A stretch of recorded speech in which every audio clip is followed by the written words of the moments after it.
So we are starting with the instruments which are basically used in the industry, or you can say कि mostly used in the prosthodontics laboratory.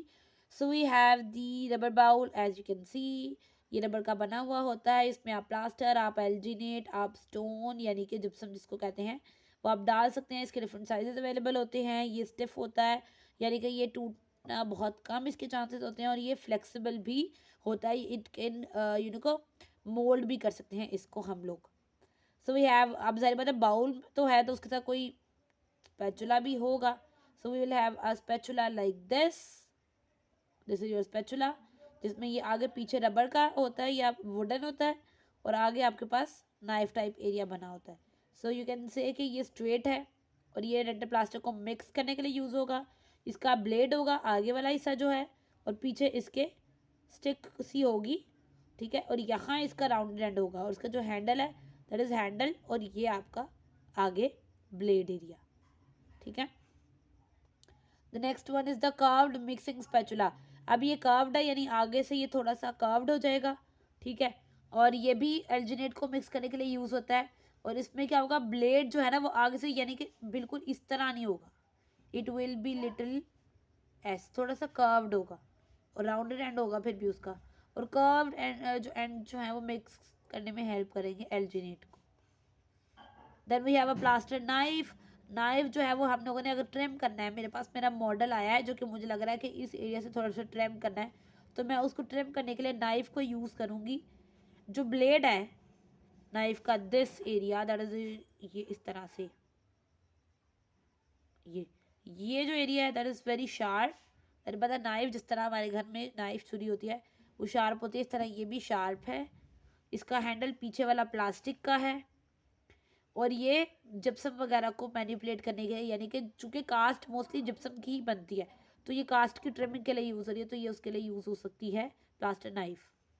फिर wax की knife है। अब wax को हम लोगों ने जैसे कि हमने आर्टिकुलेशन करते हैं, टीथ अरेंजमेंट करते हैं, वैक्सअप करते हैं इनले के लिए, उसके अलावा ओनले के लिए, पार्शल या फुल वेनेयर क्लाउन्स वगैरह के लिए, तो उसमें अब हम लोगों ने जब वैक्सिंग करनी होती है, वैक्सअप करना होता है, तो उसके लिए अगर हमने वैक्स को कार्व करना है, कहीं से कट करना है, ज़्यादा आ गई है, ठीक है, एक जगह से, तो उसको कट करना है, या अब हम लोगों ने कैरी करना है मोल्टन वैक्स को, तो उसके लिए हम इसको यूज़ कर सकते हैं। As you can see this, इसमें ये होता है कि बीच में ये वुडन स्टिक होती है, यहाँ से ये राउंडेड होता है, और यहाँ से थोड़ा सा ये शार्प होता है, इस तरह होता है। ये बीच में वुडन स्टिक है, यहाँ से ये राउंड है, और यहाँ से ये शार्प है। यहाँ पे आप स्कूप डालने के लिए, और यहाँ से आप कार्व करने के लिए यूज़ करते हैं। That is your wax knife.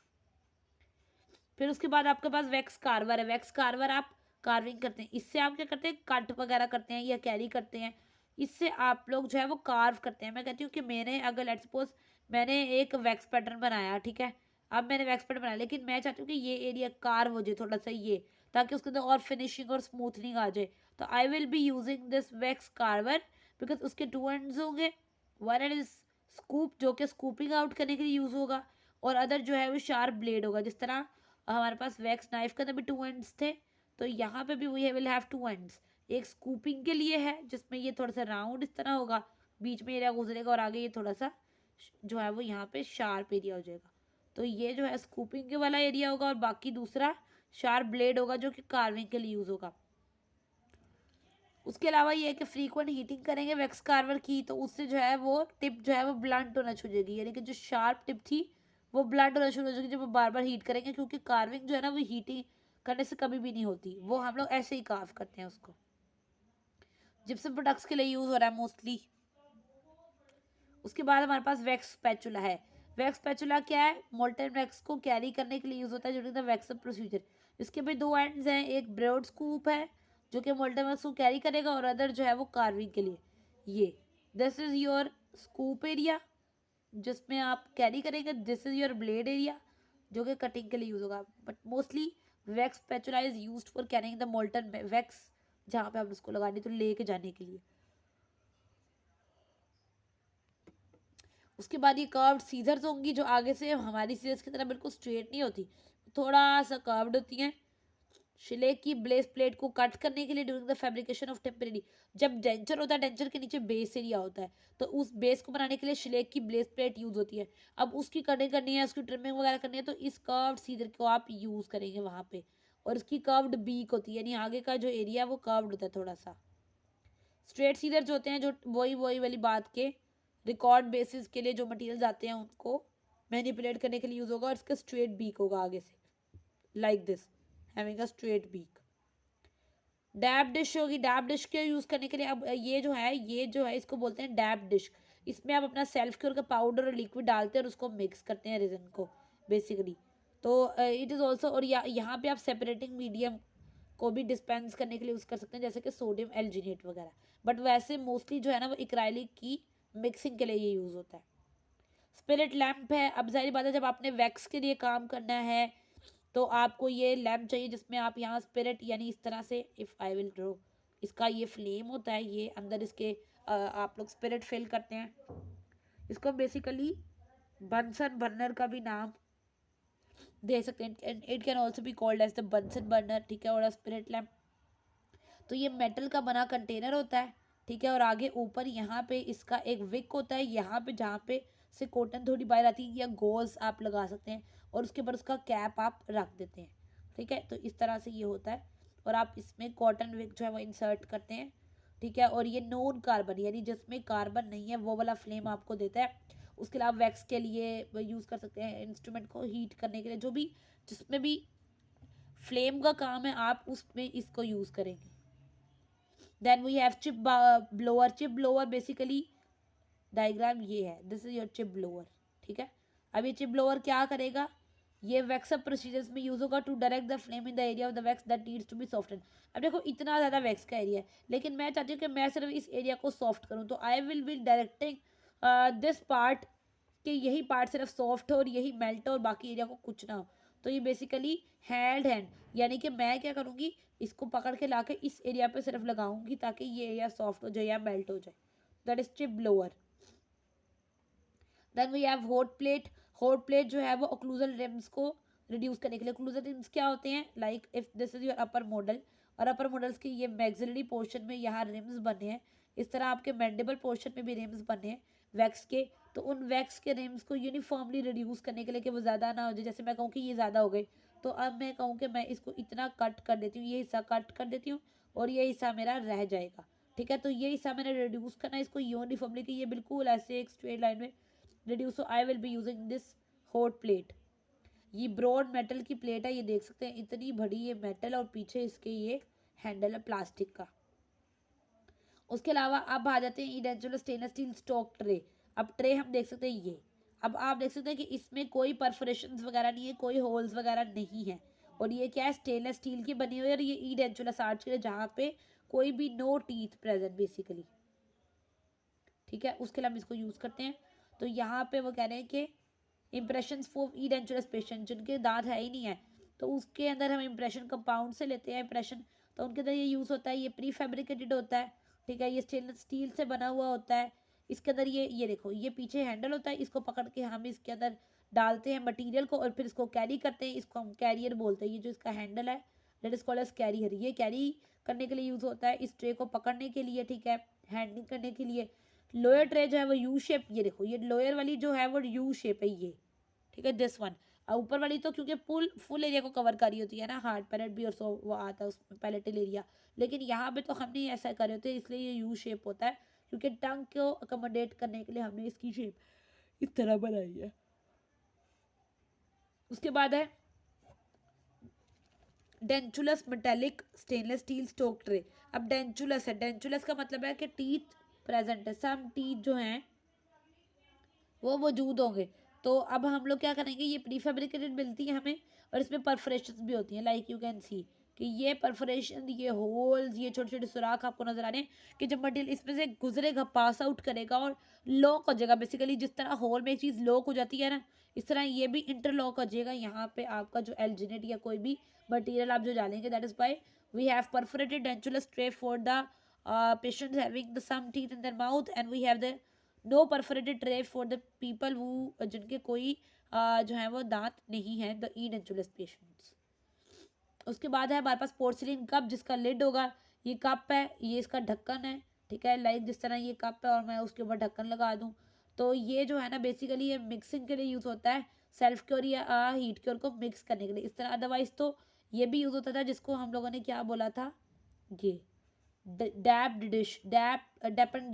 Dish भी हम यूज़ कर सकते हैं। और उसके अलावा ये जो कप है पोर्सिलिन का, वो भी यूज़ कर सकते हैं हम लोग, ठीक है। और उसको हम लोग कहते हैं कवर कर देते हैं, ताकि जल्दी जल्दी वेपरेशन हो जाए, और वेपरेशन ना हो और फिर जल्दी से उनकी पॉलीमराइजेशन रिएक्शन वगैरह हो जाए। डेंटल फ्लास्क, फ्लास्क जो है ना, जब हमने वैक्सअप कर लिया डेंचर का, उसके बाद नेक्स्ट स्टेप होता है उसकी फ्लास्किंग, जिसमें हम प्लास्टर वगैरह ऐड करते हैं, फिर डी वैक्सिंग करते हैं, फिर उसके बाद इक्राइलाइजेशन होती है। तो वो जो सारे स्टेप्स हैं वो इसके अंदर होते हैं। अब ये उसका ढक्कन होता है, ये उसकी बॉडी होती है और ये उसकी बेस होती है। तीनों चीज़ों को आपस में जोड़ दिया जाता है तो ये बंद हो जाती है, जिसमें ये नीचे बेस, ये बीच में बॉडी और ये लिड है, ठीक है। और ये अपर लोअर की फ्लास्क होती हैं, ठीक है। अब इनको पकड़ने के लिए प्रॉन्ग्स वगैरह मिलते हैं जो हेल्प करते हैं इनको पकड़ने के लिए। अब ग्लास स्लैब और मिक्सिंग स्पैचुला, ये शीशे की एक स्लैब है और ये स्पैचुला जिससे हम यहाँ पे कोई भी मटेरियल डाल के उसको मिक्स करेंगे, जैसे कि GIC वगैरह जो होता है वो भी हम इस तरह ही ग्लास स्लैब पे ही मिक्स करते हैं। अब ये मिक्स जिंक ऑक्साइड यूजेनॉल वगैरह को भी यूज़ करने के लिए हो सकता है। इंप्रेशन मटेरियल्स लाइट बॉडीड जो होते हैं, जो इलास्टोमेरिक होते हैं, उनके लिए भी यूज़ हो सकता है। तो इसका जो स्पैचुला है उसकी जो लेंथ है वो कितनी है, 5 सेंटीमीटर इन लेंथ, और वो फ्लेक्सिबल भी है। उसके बाद है ग्लास की प्लेट। अब ग्लास की प्लेट ये है इस तरह से, ये बिल्कुल शीशे की ये स्लैब है या प्लेट है, आप जो भी इसको बोल सकते हैं। और ये जो बेसिकली एक आर्टिफिशियल टीथ को सेट करने के लिए एक टेम्पलेट है, जिसमें आपको प्रॉपर नज़र आ रहा होगा कि आपका अपर टीथ किस तरह से सेट हुआ है, लोअर टीथ किस तरह सेट हुआ है। फिर mixing pad with a mixing spatula. अब बाजुकात लाइट बॉडीड वेस्टोमेरिक कंप्रेशन मटेरियल और जो जिंक ऑक्साइड है उसके लिए वैसे तो ये यूज़ हो रहा था, ग्लास पैड और मिक्सिंग स्पैचुला, लेकिन यहाँ पे मिक्सिंग पैड और मिक्सिंग स्पैचुला भी यूज़ हो सकता है। तो पैड भी मिक्सिंग वाला है और स्पैचुला भी मिक्सिंग वाला है। तो मिक्सिंग पैड जो है ना वो ऑयल पेपर का बना हुआ ये पेपर सा है, और फिर इस तरह हम उसके ऊपर पेस्ट, जैसे जैसे जिंक ऑक्साइड यूजिनोल है तो उसके दो कंपोनेंट्स होते हैं, उसकी एक बेस पेस्ट होती है और एक रिएक्टर पेस्ट होती है। अब आपने इस दोनों को मिक्स कर लेना होता है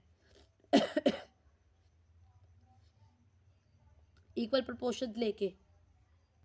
फिर ये ट्रिमर है, ये इसमें मैं कहती हूँ कि मेरी इक्राइली की जो है, लेट्स सपोज ये अपर डेंचर बनाया मैंने और यहाँ से मैं कहती हूँ कि बहुत मोटा है तो मैं इसको ट्रिम करना चाहती हूँ, तो I will be trimming my acrylic और resin with the help of this acrylic tungsten trimmer, और डिफरेंट साइजेस वगैरह में भी अवेलेबल है, ठीक है। उसके बाद है सैड पेपर। सैड पेपर जो होता है वो स्मूथ करने के लिए, फिनिश करने के लिए यूज़ होता है रेजिन को, जैसे कि ये दिखाया उन्होंने। वैसे तो ये पेपर की फॉर्म में भी मिलता है, जिसको रेक बाल भी कहते हैं। अदरवाइज ये इस तरह से हमें सैड पेपर बैडरल भी मिल सकता है, यानी बैडरल है जिसके ऊपर सैड पेपर लगाया हुआ है, ये भी हो सकता है।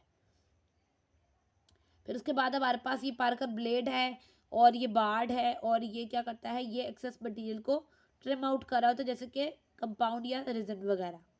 उसके बाद है एक्राइलिक ट्रिमर माउंटेड स्टोन, इस तरह के स्टोन्स भी मिलते हैं, ठीक है। एक तो ये ट्रिमर्स भी होते हैं, ये वाला ये सैंड पेपर है, ये वाले ट्रिमर्स भी हो सकते हैं टंगस्टन कार्बाइड के। उसके अलावा आपके पास ये वाले स्टोन वाले भी ट्रिमर हो सकते हैं, ठीक है। ये भी स्मूथ करने के लिए, ट्रिम करने के लिए यूज़ होगा, डिफरेंट साइजेस में भी अवेलेबल है। रैग व्हील बेसिकली क्या है, ये आपकी लैथ मशीन के साथ अटैच है, जो कि बेसिकली ये फिनिशिंग और पॉलिशिंग का एक पार्ट है। तो ये फिनिशिंग पानी के लिए इस तरह गोल होता है और आप अपना डेंचर इस एंड्स पे लगा रहे होते हैं तो वो घूम रहा होता है, तो इस तरह आपका डेंचर फिनिश और पॉलिश हो रहा होता है। गैस की टॉर्च है, ये गैस फ्लेम है, ठीक है। ये बेसिकली हाथ में पकड़ते हैं, इस तरह ऑन करते हैं और इस तरह जिस एरिया पे भी लगाएंगे वो जल्दी से एरिया हीट अप हो जाएगा, या वैक्स है तो वो मेल्ट अप हो जाएगी। गैस की टॉर्च है, इसमें गैस फिल्ड होती है और इस तरह बाहर टॉर्च आती है, ठीक है। शिलेक रिकॉर्ड बेसिस वैक्स रेम्स और वगैरह और इस तरह की चीज़ों के लिए यूज़ कर सकते हैं हम इसको। ऑटो मिक्सर और डिस्पेंसर और स्पायरल टिप्स फॉर लाइट। अब ये लाइट बॉडी लाइट के लिए क्या है कि अंदर हम इसको डालेंगे, ठीक है, अपने जो है मिक्सिंग मटेरियल को, जिसमें light body elastomeric compression material है उसको ऑटो मिक्स करेंगे। इसमें स्पायरल है, यानी कि कर्व्स वगैरह, ये जो है ये इस तरह ये स्पायरल्स होते हैं, ये स्पायरल्स है, दीज आर स्पायरल्स। ये डिफरेंट तरह के मिल जाते हैं। नंबर ऑफ स्पायरल्स कितने हैं, 13 होंगे। बेस है और कैटलिस्ट की पेस्ट है, उनको मिक्स कर लिया हम लोगों ने। Diamond abrasive points, diamond abrasive points जो हैं वो ग्राइंड करने के लिए यूज होते हैं टूथ सरफेस को, ठीक है। अब डायमंड एब्रेसिव पार्टिकल्स और जो ग्रिड्स हैं they are bonded to the bur diamonds के अब ये लाइक दिस ये मेरे से पॉइंट्स ये जो चीज़ें सारी हैं इनको हम जोड़ सकते हैं किसके साथ अपनी टू बार के साथ ठीक है तो लगा देते हैं फिर बाद में हम लोग कोर्स मीडियम कोर्स वो डिपेंड करता है कि पार्टिकल साइज कैसा है तो पार्टिकल साइज की बेस पे हम लोगों ने इनको डिफरेंट तरह की क्लासिफिकेशन में डिवाइड कर दिया है अब इसमें 120 और 5 माइक्रोन्स तक का भी रेंज है उसके बाद ये आर्टिकुलेटिंग पेपर होगा जो कि बेसिकली सबसे ज़्यादा ये ओक्लूसिव कॉन्टेक्स्ट को डिटर्मिन करेगी कि मेरा मेरा ये अपर टीथ है और ये मेरा लोअर टीथ है अब इनके दरमियान में मैंने ये पेपर लगा दिया ठीक है इसकी डिफरेंट तरह की थिकनेस और कलर्स अवेलेबल हैं अच्छा अब यहाँ पे हमारे ख़त्म हो गए इंस्ट्रूमेंट्स मटेरियल्स को हम लोग नेक्स्ट डिस्कस करेंगे okay so take care and I hope it will help you surely and don't forget to like and subscribe bye bye